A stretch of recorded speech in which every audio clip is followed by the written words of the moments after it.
Hello and ciao. Day number 9. God constitutes the Queen of Heaven the peacemaker who reconciles mankind with God, the soul to the Queen of Heaven. My sovereign lady and dearest mother, I see you call out to me with your heart set ablaze with ardent love. You wish to tell me what you have accomplished in the kingdom of the divine will for me, your child. How beautiful it is to see you direct your steps toward your Creator.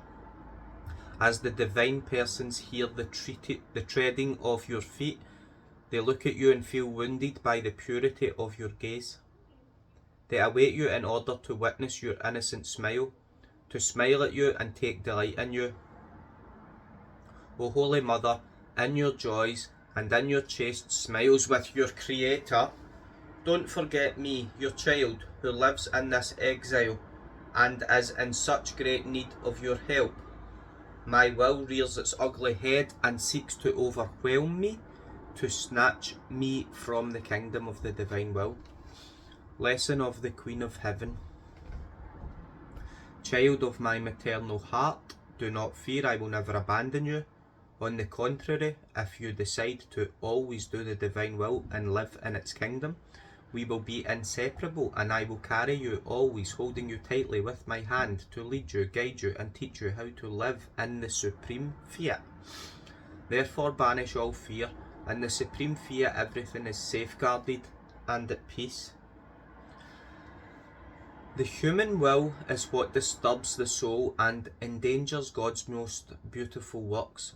Even the holiest things, enacted by the human will, nothing is safeguarded.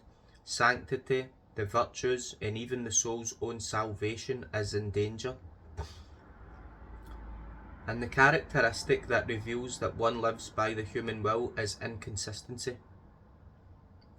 Who could ever trust someone who lets herself be dominated by the human will? No one, neither God nor man. Such a person appears like those hollow reeds that turn with every gust of wind. Therefore, dearest child of mine, if a gust of wind seeks to render you inconsistent, immerse yourself in the sea of the divine will, and come and hide in the womb of your mother, so that I may defend you from the winds of the human will. Holding you tightly in my arms, I will render you firm and confident along the path of the divine kingdom in God's will. Now, my child, follow your tender mother before the Supreme Majesty and listen closely what I wish to tell you. With my rapid flights, I reached the divine arms of the three divine persons, and as I arrived, I felt their overflowing love, which, like impetuous waves, enveloped me. Oh, how beautiful it is to be loved by God. In this love, the soul experiences happiness, sanctity, and infinite joys. It feels so embellished by God that God himself feels enraptured by the striking beauty he himself has infused in the soul in loving it. I strove to imitate the three divine persons. Though little, I did not want to be lagging behind their love, so from the waves of love they had infused in me, I formed my own waves in order to envelop my Creator with my own love. In doing this, I smiled because I knew that my love could never envelop the immensity of their love. But in spite of this, I tried, and an innocent smile arose upon my lips. The Supreme Being smiled back at me, rejoiced, and recreated with my lowliness. Now, at the height of our loving stratagems, I remembered the painful state of my human family on earth, and that I too was of their offspring.